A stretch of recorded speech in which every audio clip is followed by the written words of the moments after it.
Welcome back to the Self-Esteem and Confidence Mindset podcast with me, Johnny Pardo. And today I welcome Patrick Engasser to the show, and I'm looking forward to the conversation today. So Patrick is a highly sought out after motivational speaker, business coach, and sales trainer who was born blind and has built a remarkable career in sales and leadership. A former top sales representative and district manager for a Fortune 500 company, Patrick led a seven-figure team and earned multiple awards for management excellence. Today, he coaches entrepreneurs, executives, and corporate sales teams, combining real-world experience with powerful mindset strategies. He is also the author of the Amazon.com best-selling book, If I Can Do It, You Can Do It, inspiring others to overcome adversity and achieve their highest potential. Welcome to the show today, Patrick. Glad to have you with us. Johnny, it's an honor. Thanks for having me. I appreciate it. No, appreciate you, and doing a lot of work for the world. So that's awesome. So Patrick, I'd love to start off. You're helping people with sales and training, and you've done sales yourself. You were doing really well with as a representative. I'm always intrigued. What got you into sales? What drew you to that in particular? Yeah, it's a good question. It was not something I ever expected I was going to get into. Me either. As most people would probably start that way. I was born and raised in Buffalo, New York. Just recently moved with my wife and my 3-year-old son to Destin, Florida.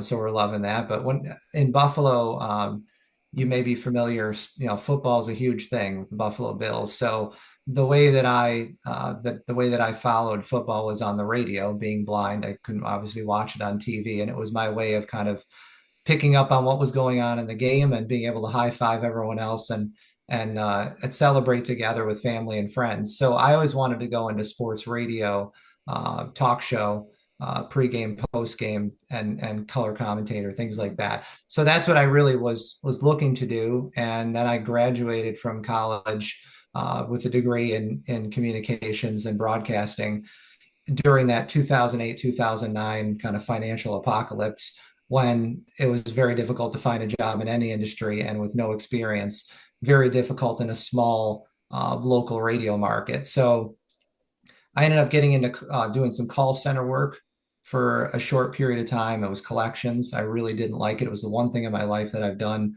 that I really didn't enjoy, but it was actually a real blessing. I wouldn't have thought of it that way at the time, but looking back, it was a real blessing in that it pushed me away from two things. Number one, it taught me to be okay handling rejection.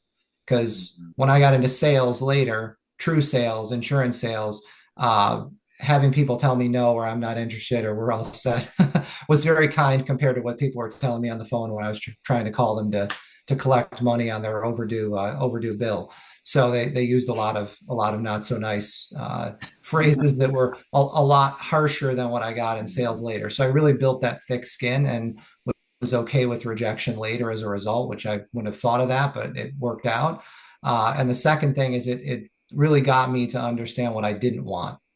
And sometimes we come to our best, the best things happen to us in life, and we realize more of what you don't want, and that forces you to, or guides you to what you actually do want. So I realized I didn't want to sit in a cubicle all day from 8 in the morning till 5 at night. I didn't want to have all my bathroom breaks timed and, not have any freedom. And so that made me look for what was the opposite of that. And that was outside sales. And a lot of people in my life asked me, how are you going to do outside sales? You can't drive, you're blind, you can't see.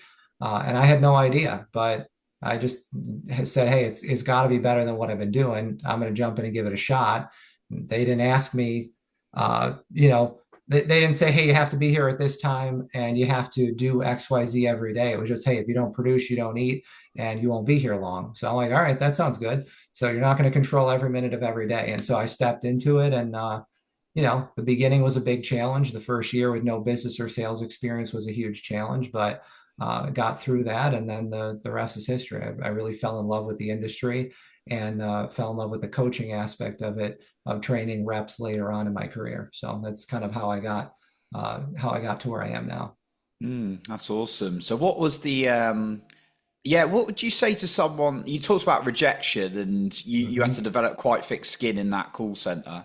And yeah, I could only imagine some of the language. You see people kind of collecting money on the street, and to be honest, when I walk past people on the street who are asking for money, I go like, often I don't, I give people homeless on the street quite a lot, but like people. I often don't give to them, but I also go, you've got a lot of courage doing that, whilst other people looking down because I see that quality in them that they've got the courage to be there, and that takes a lot of thick skin. So sounds like you built up quite a lot of that in the call center. Yeah, 100%. And if you're making 150 calls, which is approximately what I was making a day in collections, you get a lot of voicemails, but you get a lot of people who are very upset that you got a hold of them. And then you go into it's kind of like when you go somewhere and it's super, super cold, and then you go somewhere and it's just a little bit warmer. It's like, wow, this is it feels great. Or the opposite. Maybe you don't like the heat. You're somewhere where it's 100 degrees Fahrenheit, and then you go somewhere else where it's 70. It feels amazing. Same thing happens when you're kind of in that pot of hot water of getting rejection all day, every day, and then you go into sales and people are like, yeah, we're thanks for stopping in, but we're pretty much all set. And you walk out, and you're like, after trying to overcome the objection, you walk out and you're like, wow, they were so nice, even though they said no. So that made it a whole lot easier. Plus, for me, I know you talk a lot about confidence. I didn't really have a lot of confidence in myself early on because I was in an industry and with a large sales company that had never, to my knowledge, had someone blind succeed in it before. So it was kind of being a pioneer in the industry, which really, or certainly with the company I was in, which excited me, but it also put this, kind of this thought in the back of my head of why do I think I'm going to be the one person who makes this work? And then it was really changing that and reframing it to why not? Why not me? Why not be the Mm, first? Why not be someone who kind of blazes a new trail? And so I started to take the rejection with a different mindset, that mindset of there's somebody behind this person who actually needs my help. They don't know it yet, and they're just saying no based on the information they have. So it's my job to give them new information. And that shift in mindset is really what enabled me to get past that rejection. Yes, have the thick skin, but also kind of understand why I'm getting what most people would consider rejection. mm. Switching the mindset, asking, it sounded like you asked yourself a different question of like, why not? Why not me to be the one to do this? I love that. Yep.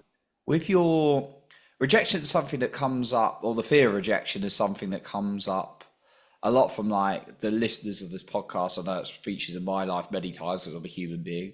But like, do you find it's something that the executives or those kind of high flyers experience that you work with? Mhm.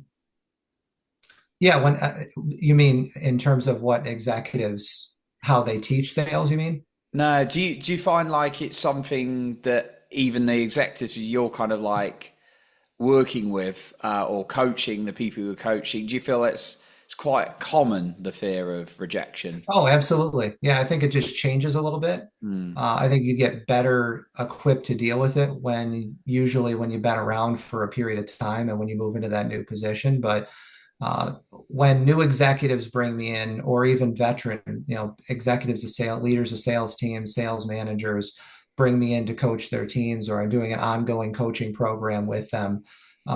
It's not that they're not dealing with rejection or that they're not having challenges dealing with it. It just changes what that rejection is. It might be in the recruiting process, or it might be they're getting rejection from their sales team. And I always say, if you're a good leader in sales, and you're leading a sales team, you should still be making some sales calls, whether that's with your team or if you're just modeling the way. So most of the sales professionals who are leading a team that I'm working with as a coach are still making sales calls. But even if they're not, they're dealing with rejection. We're all dealing, you know it, Johnny. We're all dealing with rejection. At least that's the way we view it in our mind in some capacity in life. So I think one of the best things you can do as a young person is as a teenager or even a young person who has the opportunity to sell something door to door, if you can do that, great. Even if you only do it for a month or two, just getting used to that rejection. But back to your question about executives, I think a lot of times they get rejection or pushback from their team, and that'll feel like rejection to them. That maybe their team is telling them, "Hey, this is something I'm dealing with, and I don't think the way we're doing it is the right way." And obviously, being open-minded to that different approach is important. But I think being really taking that as feedback rather than a personal attack is something I think anybody, regardless of what your title is, can see as a challenge at times. No, it's super interesting with multiple people sort of experiencing it. For like maybe the individual who's so your kind of view for like a young person there is to get yourself into more situations where you might face that fear a little bit more, would be your kind of guidance. Absolutely. I mean, Mm. if when you're 5, 6, 7, 8 years old, you're able to handle, and let's be honest, if you're a 6 year old, you're probably not going to get harsh rejection unless the adult is just not a nice person. I mean, when we Mm. um, have someone going door to door selling Girl Scout cookies here, I have a tough time saying no to kids who come selling something. My wife is like, "Hey, we already have Girl Scout cookies." I'm like, "You can't say no to a 7 year old." But even if you are going to say no to them, you're going to say it nicely. So that's the good news is usually most of the rejection is going to be a little bit more gentle when the child is younger. But the more they can be okay with, this is not about you, right? Somebody just didn't want the type of cookie you were selling, or if you were stopping by to say, "Hey, can I, cut your lawn for $20?" Uh, it's not about you. It's they personally at that time didn't want what you have, that person specifically. But that doesn't mean there's anything wrong with you, because that's, this, Johnny, from interviewing multiple people and just from what you study in terms of confidence. Most of the time, the problem with rejection for us as human beings is we're taking it personally. We're Mm. Even though we may know on the surface this is not about us, there's some deep down part of our subconscious mind that's saying, "Oh, that person said no to us. I want to avoid that experience because they said that to me because it has something to do with me." When in most Mm. cases, it doesn't have anything to do with us. So the sooner that we and the more that we can really continue to share that information with our subconscious mind and really build that mindset that this is not personal. That's not why Mm. someone's saying no to you. That really makes a big difference. So I think if a child can build that into their psychology, build that into their subconscious mind early on in life, where it's like, "Oh, that's normal. Like, you're gonna get 8 or 9 people saying no to you, and then one will say yes, or whatever the numbers are." And if they're okay with that, then later in life, everything gets easier. Not only sales, not only working with people, but if they're going to ask someone on a date, not everyone's going to Mm. say yes. If you're okay with that, you're far more likely to walk across the room and talk to that person you might not, if you're lacking confidence in that moment, or maybe lacking confidence but willing to do it anyway. If you have that willingness to do it anyway, then you're going to succeed and get more of what you want in life. Mm. I like that. Not taking it personally. I love that. Mm, I know Sarah Blakely, the billionaire. I remember she tells a story of who started Spanx and then sold the company. And yep. I remember hearing that her father encouraged her to go out and fail at something each day, um, Yep. and it just kind of like built that approach for her as she went through life. But yeah, she wasn't taking that kind of flip. But I like what you said about not taking it personally, which could be so. And you mentioned about it being subconscious as well. Easy, Mhm. like whether it's dating, whether it's sales, for her to take it personally. Definitely experienced that before, and flipping that script a little bit. Love that. I was going to ask you, Patrick, is there anything you've seen that the top performers in sales, I mean, you perform very well, but when you're like training teams and those who do really well, who have got like a lot of confidence selling, they're hitting very high numbers, they're serving a lot of people. Um, is this maybe a couple or a few like things that you see from them and either their mindset or the way they approach it?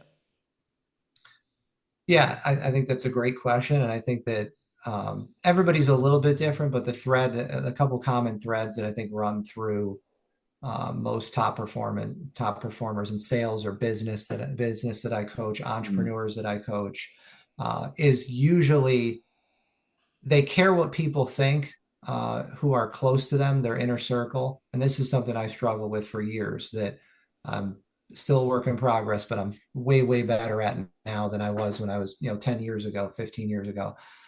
They struggle,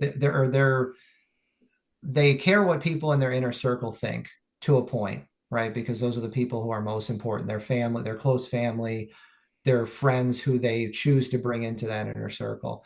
And they certainly care what other people think, out there in the world who they may never meet again. They're not going to be nasty to them, but they don't care to the point where it's going to change their behavior.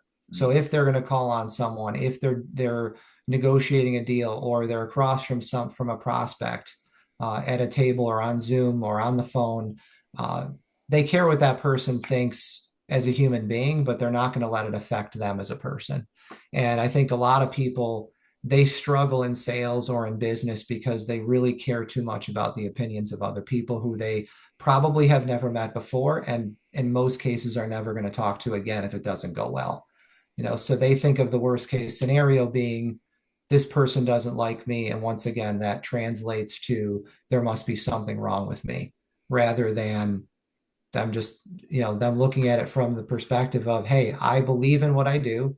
I know that what I'm doing is making a difference and making an impact on the world in a positive way.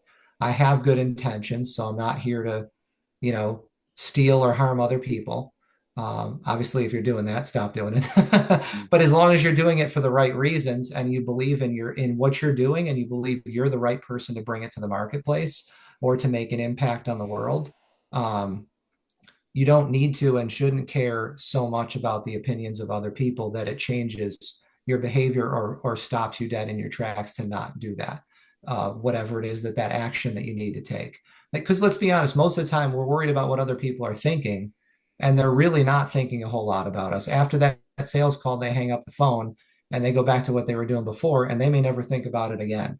The second thing is, I feel like I've discovered that people who are high performers, they have something outside themselves.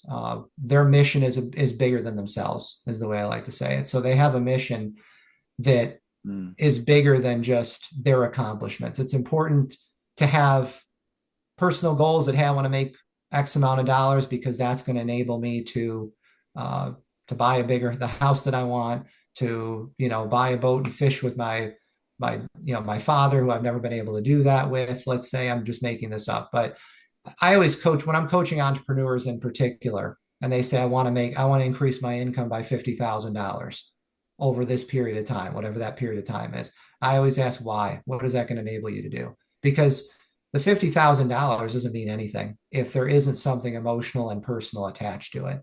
But once there is, then it becomes, oh, okay, uh, this then is bigger than me. It's something that I want to do this because it's going to enable me to send my child to the college of their choice or the college I want them to go to, and that's important to them, right? And then if we can expand that beyond just inner circle stuff to what I'm doing is going to make an impact on the world. And my mission is to help people who are suffering from a disease, or in the case of selling insurance, I'm going to get people, which is something I did for many years. I'm going to protect people, help people protect their families and give them peace of mind. And if they don't know about this product that I have, mm, someone else might sell them a product that isn't good for them. Number one, they may not mm, be selling with integrity. But number two, they also just may not have protection. And then they could, get sick or hurt, or, pass away unexpectedly, and their family isn't taken care of. So making it about someone bigger, someone other than you, really makes the rejection and the short-term failures, or what we see as failures that are really just short-term setbacks, not as big of a deal. The high performer is able to internalize that and keep it forefront in their mind that, hey, this isn't just about me. Mm, This call that I'm making or this conversation I'm having is an opportunity for me to help others and make an impact. And I'm not going to take it personally when someone tells me no, because I care about them as a person to a point, but I don't care about their opinion so much that it's going to keep me from my overall mission and living keep me from living the life that I deserve to live. mm. I love that. Yeah, confident building like that belief on that there's something bigger than just them and focusing on other people to Yep. really kind of like drive them Because forward. we'll let ourselves down, right? I mean, I know you probably have noticed this with people, and Yeah. maybe even with yourself. I'm this way. I'll let myself down sometimes, but I'm not going to let someone else down. Mm, yeah. Like you want to yeah show up for them and help them, and it's quite sales can be quite easy. Just think of like there's really good example with sales. I know it's been the theme, quite a lot of the theme today, but yeah, when you think of like I need to make the money and like oh I've got to make the sale, but then actually that person's there for a reason, and they don't even know what that reason is consciously, but it's Yep. your job to help them or serve them in some kind of capacity.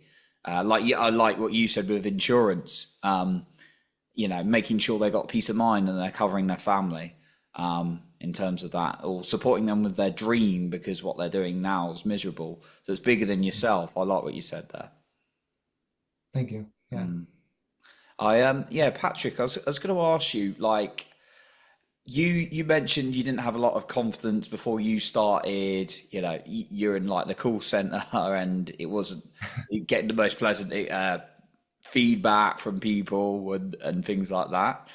Um, a lot of people say things like, "Oh, I've got so much self-doubt, I just can't move forward with this," whether it's public speaking, whether it's like moving forward in their career. Like, what's your view on self-doubt?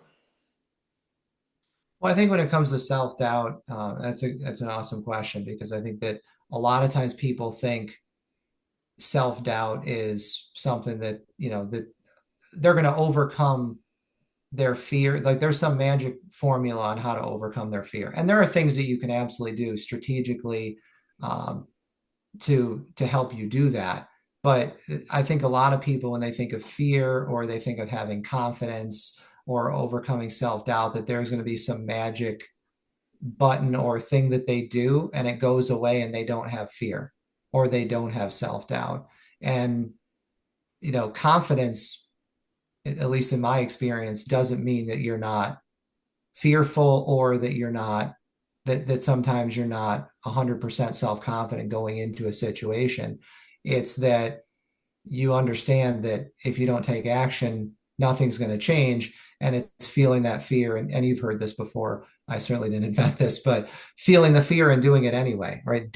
And the more that you're willing to do those things scared or, with your knees knocking together and shaking sometimes, um, the more you're going to build that muscle. I mean, it's kind of like that mental muscle is just like any other muscle that your brain is going to go, okay, well, we did that before and it worked out okay.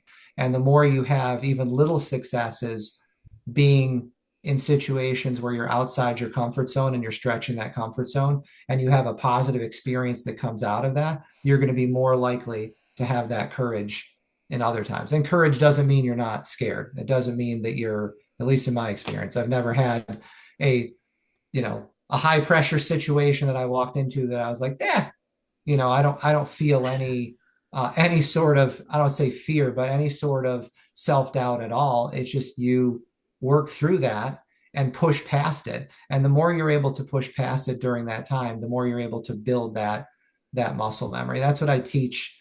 When sales trainers bring me in or sales managers or executives bring me in to train their sales team or to coach them one-on-one, that's the biggest thing that I talk to them about is it's not about never having a moment that scares you or where you have some fear of rejection or fear of failure. It's in that moment understanding that all that I want and all that's going to make my world and the world a better place in this situation is on the opposite side of that fear. And so it's not going to go away. I can acknowledge it. I can do some use some techniques, whether it be breath work, preparing for that call or that meeting, or, uh, whether it be just, watching something or listening to something motivational that inspires me. Or if it's going, one of the things I like to do, and I encourage people I'm coaching to do, is go to in your mind to a place where you had success in a similar situation or in any situation where you were in a stressful or high pressure situation and you persevered. Because if you can do it once and you can do it twice and you can do it three times and you can recognize that in your brain, then it builds confidence that in this situation it's going to be no different. I can go in there, I have good intentions, I'm here for the right reasons, now let's go get this done. And then you just walk through the fear even though it's there. So I think I think sometimes people have a misconception about self-doubt, and that for high performers or people who are successful that they just stop having any fear at all. And that's not true. It's just Mm. they get stronger, and as a result of it, the fear kind of loses its volume. It's not as loud in your ears. It's still there.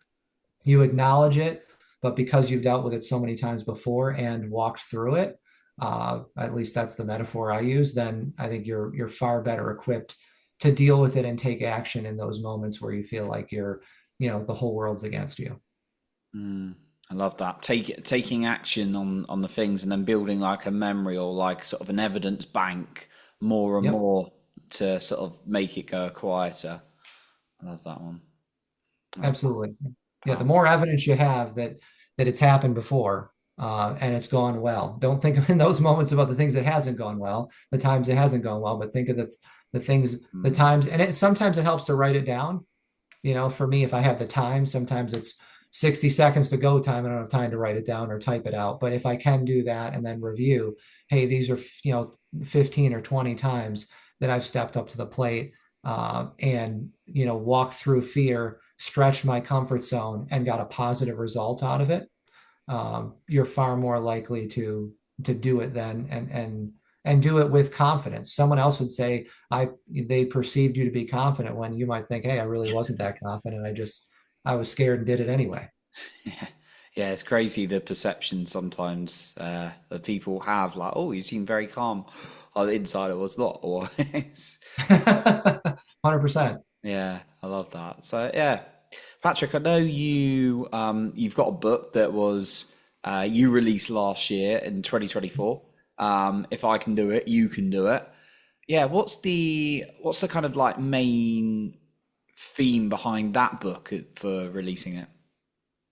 Yeah, so my book is it's 20 tips. Throughout those tips, I tell different parts of my story. Mm. You could read any one of those 20 tips out of order and it would still make sense, but it definitely makes the most sense if you read it from start to finish, because they kind of build on each other. But it's designed to be an action, a book that's kind of an action plan where you can take tips from the book and implement them right away. But the main theme of the book, just like the title suggests, uh, I'm someone who was born blind. I was, as I got into the sales arena and into the self-employed entrepreneur arena, I was the horse. If you're in a horse race, I was the horse nobody would have bet on. And I might, in the very beginning, I might not have even bet on me. I just was like, hey, I'm going to bet on myself, because if not, I have to stay in a job I really don't like. So I'm going to go start a self-employed 1099 straight commission outside sales position that I have no idea how I'm going to succeed at. So I feel like everybody has challenges. Everybody goes through adversity. It's kind of the one promise we have in life, is that we're either in adversity right now, we have challenges coming in the future, or we just got through some serious challenges. Um, and so my book is really designed to be, yes, an action plan and a blueprint on how you can, have more success, have more confidence, um, build the life that you want, design the life that you want, with integrity, but also it's designed to inspire people who might feel like, hey, I have challenges in my life, and why me? And my question is, why not you? Right? If I can do it, then you can do it.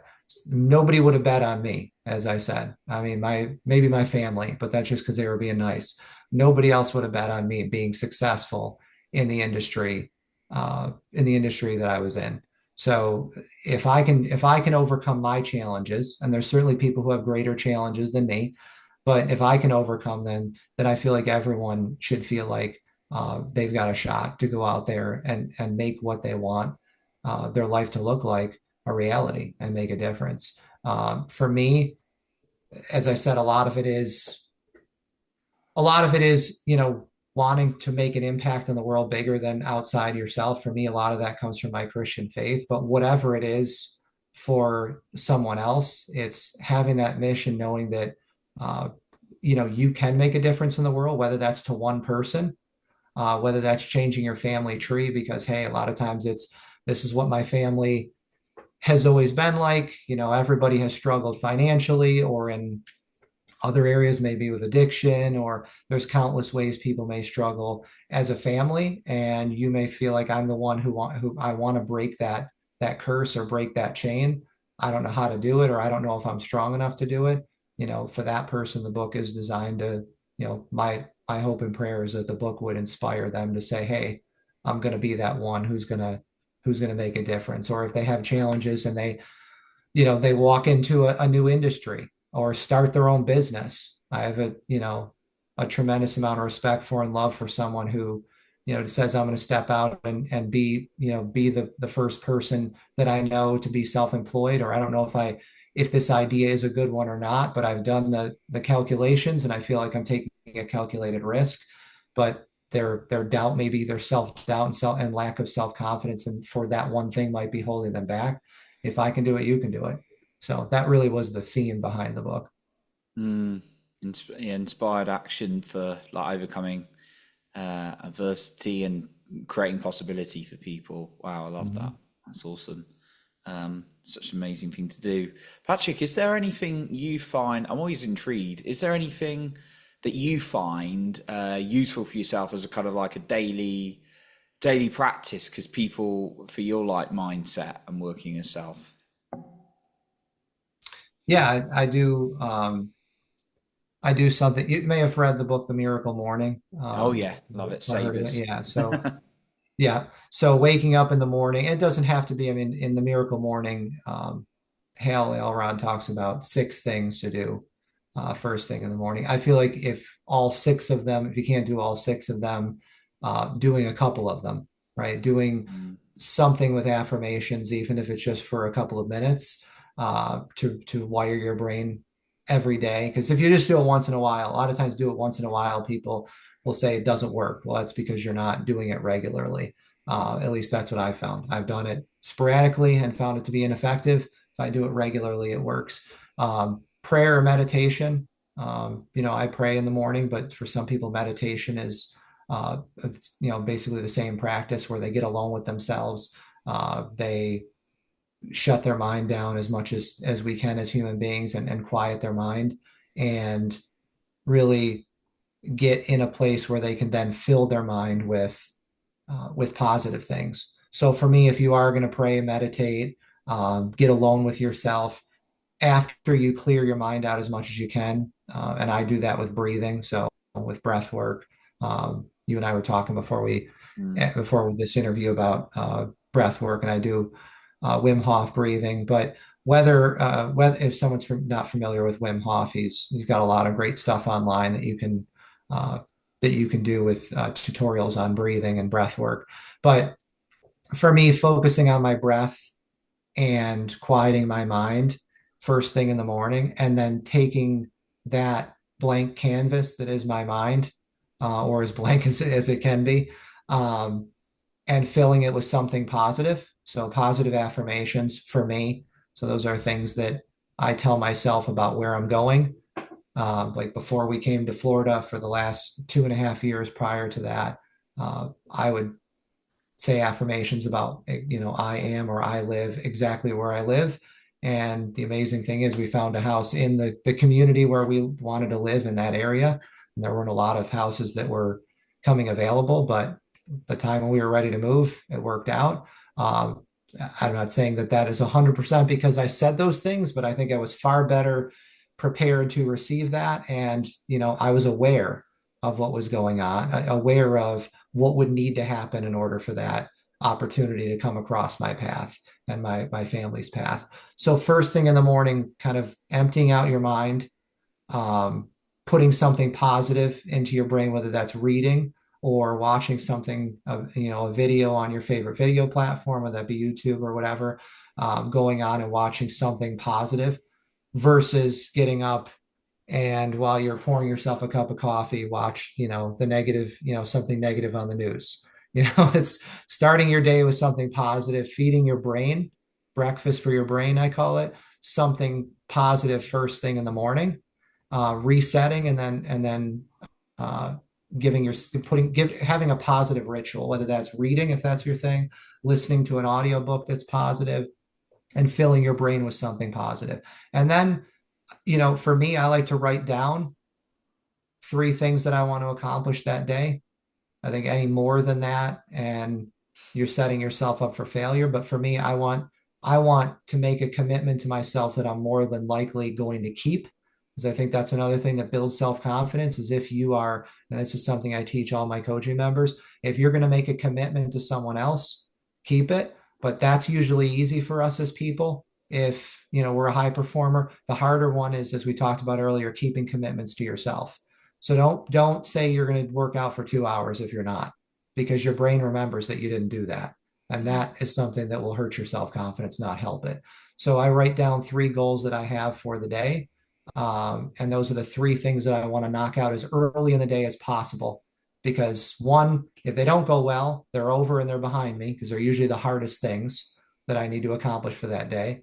And number two, if I get them done early in the day, then my day is rocking by 10 or 11 o'clock, and the rest is frosting on the cake. So that's really how I start my day, clearing out my mind, some prayer and meditation, and then putting positive things, even if it's just for 5 or 10 minutes of reading, audiobook, or something motivational you find online as a video or that you could read, inspiring story, and then going to writing down or at least saying your goals out loud so that hey, this is what I'm doing today, and you have sense of direction and you can hit the ground running right away. Mm.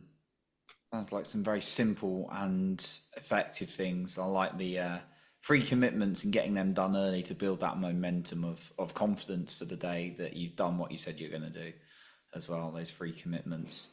I love that. Most of the time we keep that, absolutely. Most of the time we, as human beings, want to put off the hard things. Mm. But the hard thing is usually the thing you need to do most. And if you can get that out of the way, as I said early on, then two things happen, or one of two outcomes happen. Either it's out of the way, even if it didn't go well, and the rest of your day you can enjoy, as opposed to I'm waiting until 5 o'clock to do that hard thing because I don't want to do it earlier in the day. I'm putting it off. I'm putting it off. Let's do this easier thing that's not as effective or as impactful earlier because it's not as scary.